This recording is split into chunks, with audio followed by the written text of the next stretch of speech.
Il se passe beaucoup de choses en ce moment chez la DCU, beaucoup de rumeurs, beaucoup aussi de changements.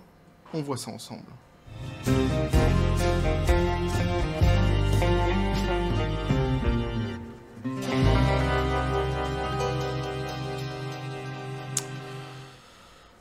Et donc la DCU, DC Universe pour être plus précis, je l'avais déjà évoqué dans des précédentes vidéos où j'avais dit il y a quelques mois de ça que ils s'apprêtaient à faire des changements au sein de l'entreprise, puisqu'ils avaient un projet comme ça sur plusieurs années de refonte, de restructuration un petit peu justement de leur projet en interne pour essayer de concurrencer au maximum Marvel. Et eh bien les choses ont commencé, se sont amorcées avec beaucoup de changements et aussi des rumeurs, beaucoup de choses aussi qui font grincer des dents chez les fans de la DCU. On voit ça ensemble, petit café les copains. Alors, ah ouais, je voulais vous montrer un truc. Je voulais vous montrer un truc qui n'a rien à voir avec la DCU, mais que j'ai reçu, une petite breloque que j'ai reçue en cadeau, que j'ai trouvé magnifique, que je voulais évidemment vous partager. Je sais pas si vous voyez bien avec le jeu des lumières, etc. Mais je pense que vous le voyez là où je la mets là. Je la trouve juste magnifique, une petite montre qui m'a été offerte par ma moitié. Et donc, je vous partage, alors évidemment, ça n'a absolument rien à voir avec donc, les héros de la DCU, puisque là, on est plutôt dans l'univers manga. Et d'aucuns diront hérétique, il nous parle de la DCU en montrant des mangas. Il a montré que ce n'était pas un vrai fan. Mais je reçois des commentaires comme ça parfois. Assez ridicule. Mais je ne suis pas ce qu'on pourrait appeler d'ailleurs un vrai fan, hein. Pour mettre les choses dans le contexte, je dis souvent ça sur des sujets. Ça ne veut pas dire, un, que j'ignore de quoi je parle, deux, que je n'aime pas la DCU. Ça veut dire tout simplement que je reconnais très facilement, très aisément que certaines personnes sont beaucoup plus connaisseurs que moi. Et justement, je les invite à venir à chaque fois dans les commentaires et à ajouter leur pierre à l'édifice, surtout. Ce qui est toujours très très très agréable et très plaisant quand ils le font avec beaucoup de respect et beaucoup d'intelligence. Ce que certains ont du mal à intégrer. Bref, donc je reviens à mon sujet sur la DCU avec beaucoup de changements et beaucoup de rumeurs. Ici, on a James Gunn, l'un des nouveaux dirigeants justement donc de la DCU, parce que maintenant c'est une direction à deux têtes. On va voir ça ensemble, qui vient justement donc répondre aux rumeurs et donner certaines affirmations.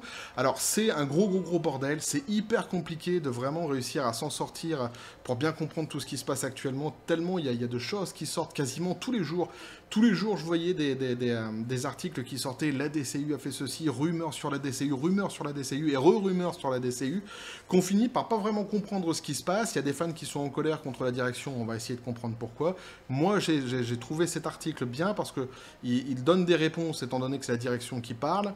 Ça résume un petit peu le délire. Et donc, on va voir ça ensemble. Alors, on va partir donc j'ai du coup regroupé pas mal d'articles hein, pour essayer de comprendre le délire. On va partir d'abord des rumeurs qui ont été lancées pour savoir exactement ce qu'il en est après. On nous disait donc hein, ici, par exemple, l'utilisateur donc, de Twitter MyTime2ShineAsh a récemment affirmé que Gunn et Safran, ou Safran, je sais pas comment ça se prononce, refondrait presque tout le casting de DC en direct. Il a noté que Henry Cavill, Ben Affleck, Ezra Miller, qui a eu quelques déboires avec la justice, j'ai fait des vidéos là-dessus, n'hésitez pas à aller les voir les copains, Ray Fisher, Zachary Levi et Jason Momoa ne joueront plus les rôles de Superman, Batman, The Flash, Cyborg, Shazam et Aquaman. Ça donc, c'est une des choses qui avait été lancée donc, hein, par un type qui a donc MyTime2ShineAsh qui se spécialise, on va dire, qui s'est spécialisé dans les scoops comme ça dans la pop culture. Et donc ici, ça c'est pour le contexte, on a du coup la réponse. Alors pour Cavill, c'est sûr, lui, il n'y aura pas de Superman. Et c'est là en fait qu'il y a une espèce de... Il y a une très mauvaise communication de la part de DC, et il y a quelque chose qui est assez incompréhensible que je vais vous présenter. Vous me direz si vous arrivez à piger quelque chose. Donc on nous dit James Gunn répond au contre-coup du plan DCU. Nous savions qu'il y aurait une période de turbulence, tu m'étonnes. Alors juste à présent, les acteurs comme Henry Cavill et Gal Gadot sont absents. Alors visiblement pour Wonder Woman et Gal Gadot, c'est sucré aussi, c'est fini. Donc on nous dit donc, alors que James Gunn et Peter Safran prennent les rênes de DC Studios, les plans pour l'avenir de la DCU ont gagné en clarté. Et certaines de ces idées n'ont pas été bien accueillies, une période de turbulence à laquelle Gunn s'attendait. Si vous entendez des miaou et des jeux, c'est les enfants qui jouent. C'est l'heure, hein, ils jouent, ils s'amusent, et évidemment les enfants, des enfants, ça fait du bruit. C'est pas, y a pas encore, il y a pas de complot pour pour saboter mes vidéos de la part de ma progéniture, qui sont remarqués assez nombreux, qui pourraient réussir facilement à saboter toutes mes vidéos s'ils le voulaient. Bref, donc on nous dit ici, le moulin à rumeurs bat son plein alors que le remaniement de la DCU ont conduit à de nombreuses discussions de fans et des apports majeurs sur le futur casting de super-héros. Alors que la nouvelle direction décrit les plans pour les prochaines ères des projets de films de DC, le coprésident et PDG de la DC Studios, James Gunn, est occupé à essayer d'écraser certaines théories tout en confirmant ou en taquinant d'autres. Alors, on va juste voir vite fait qui sont en fait Gunn et Safran, pour ceux qui ne le savent pas, comme moi à la base, je les connaissais pas plus que ça, quoi. L'un plus que l'autre, mais pas vraiment. Lui, Gunn, c'était celui que je connaissais le plus. Safran, je le connaissais pas vraiment. Donc, on nous dit ici, James Francis Gunn Jr., donc, est un cinéaste, cadre et acteur américain. Il a commencé sa carrière de scénariste au milieu des années 1990, en commençant chez Trauma Entertainment et Trauma Juliette. Ouais, Troméo et Juliette, pardon, en 1997. Et puis donc après, il va glisser vers les super-héros. Il va donc sortir des films genre les Gardiens de la Galaxie, donc de Suicide Squad en 2021.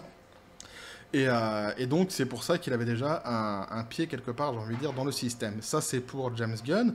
Donc c'est en photo, c'est ce jeune homme ici. Pour ceux qui le connaissent, vous le reconnaissez. Pour ceux qui ne le connaissent pas, comme moi, en tout cas de visage, eh bien, vous le connaissez maintenant de visage. Ici, vous avez donc Pierre Safran, hein, c'est ce jeune homme ici, et lui, donc on nous dit, alors la phrase est un petit peu plus courte, on nous dit donc Peter Safran, ouais, Pierre Safran, donc Peter Safran, est un producteur, réalisateur anglo-américain, il est actuellement coprésident et PDG de DC Studios aux côtés de James Gunn. Voilà, donc hein, vous l'avez situé, vous situez un petit peu maintenant du coup, un petit peu mieux les personnages. Donc on revient sur l'article, et on nous dit donc que certaines des idées de Gunn et de Safran n'ont pas toujours été bien accueillies, mais ils étaient conscients qu'une certaine minorité de personnes en ligne pouvait être turbulente et méchante, nous dit-il. Alors je ne sais pas si déjà leur communication de base, je ne sais pas si elle est vraiment affûtée. Je sais pas s'ils ont vraiment calculé le délire, parce que faut savoir qu'il y a vraiment, justement, donc dans les fans des DC ou de Marvel, il y a des fans vraiment hardcore. Vraiment, vraiment, vraiment hardcore. Alors, évidemment, il faut toujours rappeler que les imbéciles qui insultent, que les imbéciles qui harcèlent et tout ça, évidemment, c'est des choses qu'il faut... C'est des comportements à proscrire et contre lesquels il faut lutter, c'est évident. Mais à côté de ça, vous avez aussi des vrais fans, on va dire, purs et hardcore, qui, eux, argumentent et discutent. Et je sais pas si... mettre tout le monde, encore une fois, enfin là il parle quand même d'une minorité, mais d'avoir cette communication immédiatement, je ne sais pas si elle est, si c'est vraiment judicieux, si l'emploi des mots qu'ils ont employés est judicieux. Ce que je voulais dire par là, c'est que je ne sais pas si être dans la rhétorique vindicative, c'est une bonne chose. Est-ce qu'il n'y aurait pas été plus judicieux d'essayer de calmer les choses et d'apaiser un petit peu les choses? D'ailleurs, c'est quelque chose qui m'avait été fait remarquer dans les commentaires sous la vidéo de J.K. Rowling, où on me disait que globalement, quelqu'un me disait qu'il était globalement d'accord avec, il va se reconnaître évidemment, avec J.K. Rowling, sauf sur le fait qu'elle dise qu'il faille se moquer de eux. Comme il le disait très bien, en fait, c'est un petit peu mettre de l'huile sur le feu que de dire ça. Et quelque part, c'est aussi ne pas les prendre au sérieux, et en fait, il faut les prendre au sérieux. Ceux qui sont... là, ça n'a rien à voir, c'est un sujet différent. Mais il y a une corrélation quand même ici où, effectivement, on peut se poser la question, est-ce que ça aurait pas été mieux d'avoir un langage un petit peu plus... peut-être plus construit sur les gens qui sont positifs plutôt que ceux qui sont négatifs. Bref, on revient donc au sujet, je pense que vous m'avez compris. Indépendamment donc de ceux qui peuvent exprimer leur frustration de manière plus laide, Gunn a expliqué comment leurs choix sont faits avec sincérité. Son fil de Twitter se lit comme suite. Alors là, évidemment, on sort les violons. Hein. L'une des choses dont Peter et moi étions conscients lorsque nous avons pris le poste de directeur de DC Studio était qu'une certaine minorité de personnes en ligne pouvait être, eh bien, bruyante et méchante. C'est le moins que l'on puisse dire. Nos choix pour la DCU sont basés sur ce que nous pensons être le meilleur pour l'histoire et le meilleur pour les personnages de DC qui existent depuis près de 85 ans. Peut-être que ces choix sont excellents, peut-être pas, mais ils sont faits avec un cœur sincère et intègre et toujours avec l'histoire à l'esprit. Alors, évidemment, pour tous ceux qui sont, pour tous les messages, comme ils disent, qui sont violents et tout ça, évidemment, comme j'ai dit, c'est à proscrire.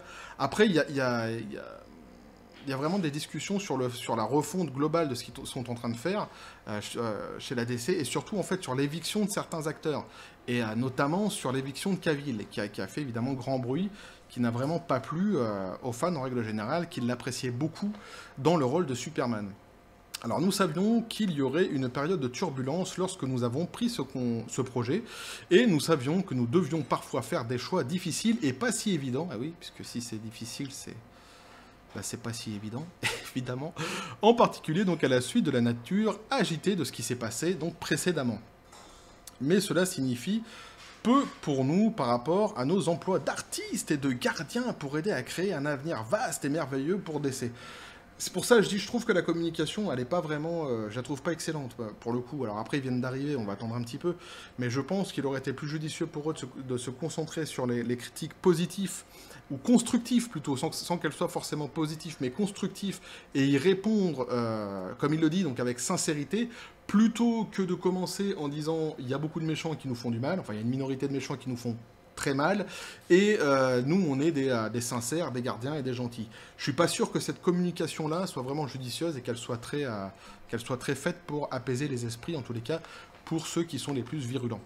Alors certains des changements les plus importants, mais ce n'est que mon avis évidemment, de la DCU à ce jour incluent donc la fin de Wonder Woman 3 de la réalisatrice Patty Jenkins avec le suivi de Gal Gadot, Henry Cavill en tant que Superman dans Man of Steel 2. Le timing autour des rapports sur le départ de Cavill a provoqué un peu de coups de fouet de la part des fans car l'acteur venait d'annoncer son retour à la DCU des semaines plus tôt. C'est là qu'on va faire une petite pause et que je vais essayer de vous expliquer en fait ce qui s'est passé. Et que je trouve moi aussi assez incompréhensible, donc si vous pigez un truc, n'hésitez pas à le dire dans les commentaires. Mais c'est ça qui a foutu le feu quelque part à la baraque, c'est pour ça que les gens, les fans se sont un petit peu énervés, parce que d'abord, Cavill, il a une grosse cote de popularité chez les fans de DC et aussi sans être un fan, sur les gens qui aiment les films de héros, comme moi par exemple. En général, Cavill, je le trouve assez bon comme acteur, et c'est vrai que je l'avais trouvé aussi très bon dans Superman. Et il y a une vraie incompréhension. Pourquoi? Alors, j'ai essayé de regrouper un petit peu les dates de tout ça pour bien comprendre. On a ici donc le Twitter de Cavill avec la vidéo qui nous annonce qu'il est donc de retour pour jouer un nouveau film Superman.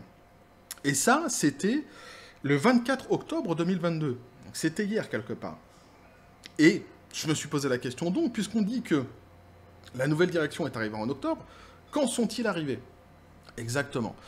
Et j'ai trouvé donc cet article-ci, qui dit que notamment pour James Gunn, il est arrivé lui le 25 octobre, soit le lendemain de la déclaration de Cavill. Et aujourd'hui, on apprend que Cavill n'est pas reconduit dans le rôle de Superman. C'est en fait cette espèce... Alors déjà, pour moi, c'est complètement incompréhensible qu'une direction, même si elle change en 24 heures d'un jour à l'autre par rapport à la déclaration, que la nouvelle direction ne soit pas au courant de ce qui a été prévu 24 heures avant et surtout qu'elle ne l'ait pas validé. Pour moi, c'est complètement impossible. Ce qu'on apprend, nous, lorsque les gens prennent leur fonction à la date où ils le prennent, eux le savent depuis bien plus longtemps. Hein. Ça se fait pas, évidemment, du jour au lendemain. Donc, ils sont forcément au courant de toutes les réunions qui se sont passées 1 mois ou même 2 mois avant leur prise de poste.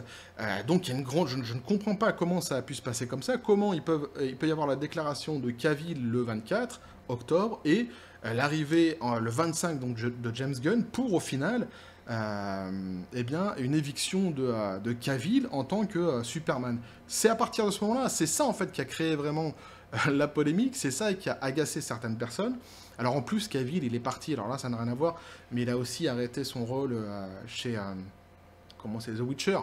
Alors là aussi, il y a des rumeurs aussi qui circulent. Il y en a une surtout persistante qui dirait qu'il a quitté son rôle dans The Witcher parce que les scénaristes en fait ne suivaient pas du tout l'œuvre de base, et que lui aimait vraiment beaucoup l'œuvre de base et que ça l'embêtait vraiment de continuer dans ces conditions-là. Alors ça c'est une rumeur, c'est pour ça que je ne l'ai pas évoqué dans des vidéos, mais c'est une rumeur qu'on dit persistante et qui n'a jamais été vraiment démentie par Cavill, donc ça semble être vrai. Là ici ça n'a rien à voir, mais vous comprenez que c'est ici que se crée le paradoxe dans le continuum espace-temps. C'est là où se crée un petit problème et qui va évidemment agacer tout le monde et que je ne comprends pas. Je ne comprends pas ce côté, il y a une espèce de côté amateurisme chez les nouveaux dirigeants de DC. Alors, c'est ou de l'amateurisme, ou alors il s'est passé vraiment quelque chose de profond. Certains disent que James Gunn, en fait, ça serait pas Safran, mais ça serait James Gunn, visiblement, qui n'aime pas Cavill, tout simplement. Il n'aime pas le personnage, il n'aime pas l'humain. Et donc, c'est pour ça que ça a fini comme ça. Mais ça, c'est pareil, c'est une rumeur, on ne sait pas vraiment. Mais dans ces conditions-là, de toute façon, il y aura beaucoup de rumeurs qui vont sortir et ça va mettre des années avant qu'on sache vraiment ce qui s'est passé. Mais pour le coup, vous comprenez pourquoi c'est assez incompréhensible pour beaucoup et pourquoi ça a créé évidemment une polémique. Et je trouve que sur un plan tout à fait stratégique, c'est très très mal joué quoi. C'est très très mal joué pour des gens qui viennent d'arriver à la direction de la DCU, qui sont là pour reconstruire, remettre sur les rails le bébé, commencer avec une communication aussi mauvaise et avec des choix aussi incompréhensibles. J'espère pour eux que c'est que le début qui est comme ça et qu'ils sont un petit peu en train de tâtonner et qu'ils savent pas vraiment comment s'y prendre dans ce rôle-ci. Mais en tous les cas, je trouve ça assez malvenu et assez peu habile, j'ai envie de dire. Mais vous me direz, vous, dans les commentaires, ce que vous en pensez. Donc, les nouvelles concernant de Snyderverse sont nées avec une exclusivité sur Wonder Woman de Hollywood Reporter, qui note également une rumeur autour de la fin d'Aquaman de Jason Momoa. Le rapport suscité une longue déclaration de Gunn qui a écrit, certes, alors là c'est extraordinaire, parce que par rapport donc aux rumeurs qu'il y avait tout au début que je vous ai lues, donc où en réalité il dégage tout le monde, on ne sait pas qui ils vont mettre à la place et ce qu'ils vont faire, en gros c'est ça la rumeur, lui il répond ça. Alors c'est pour ça que je vous dis au niveau communication c'est génial, c'est fabuleux, tenez-vous bien, il répond. Certaines donc de ces hypothèses, de ces rumeurs sont vraies, certaines sont à moitié vraies, certaines ne sont pas vraies, et certaines d'entre elles nous n'avons pas encore décidé si vrai ou non. C'est pas possible, quoi. C'est pas possible de répondre comme ça. Je sais pas s'ils se rendent compte, en fait, des milliers, des centaines de milliers de gens qui sont fans, en fait, de DC et qui attendent vraiment du solide et qui se confrontaient à des phrases comme ça, quoi. C'est chaud, enfin, je sais pas, c'est bizarre, quoi. Si tu vas chez ton épicier du coin et qu'il y a une rumeur qui dit qu'il va changer ses baguettes pour des phaluches, et que tu vas le voir et qu'il dit ouais c'est peut-être vrai mais c'est peut-être pas vrai, on verra, on n'est pas sûr, tu t'en fous quelque part, c'est que le boulanger du coin, ça peut t'embêter parce que la phaluche c'est pas pareil que la baguette, hein, les nordistes l'ont reconnu évidemment, mais ça va pas plus loin. Mais là les mecs ils sont PDG de DCU quoi, c'est quand même pas n'importe quoi.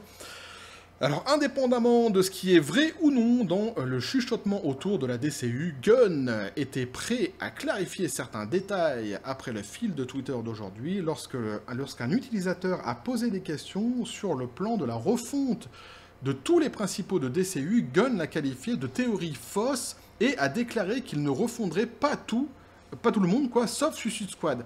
Et c'est ça, encore une fois, qui va créer la confusion. C'est-à-dire qu'un jour, il dit une chose, le lendemain, il y a des acteurs qui dégagent, et donc forcément, ils sont en train de refaire quelque chose. D'ailleurs, Superman, il dit qu'il l'a dégagé officiellement, parce qu'en fait, le Superman qu'ils vont faire, ça sera un Superman plus jeune, et donc Henry Cavill ne collerait pas au rôle. Ma foi, ça peut être tout simplement ça, hein, ça peut être juste ça.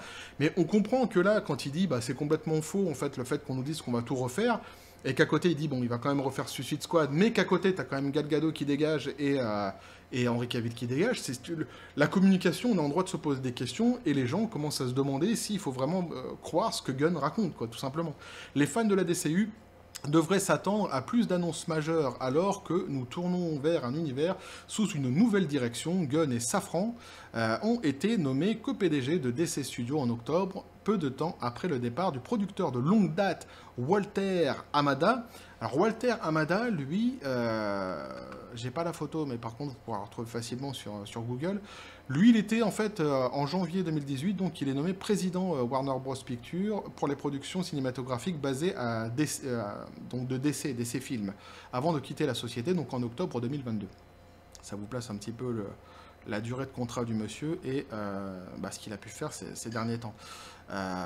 Donc voilà, je pense que j'ai fait à peu près le tour de tout le truc. Donc on nous dit, donc selon Gunn, son plan à long terme et celui de Safran pour l'avenir de la DCU sont déjà terminés. Donc le plan est déjà établi et il aura plus à partager au cours de la nouvelle année. Sur l'interview, sur une autre interview que j'avais lue en anglais, il disait que normalement on devrait même en apprendre un petit peu plus au début de 2023.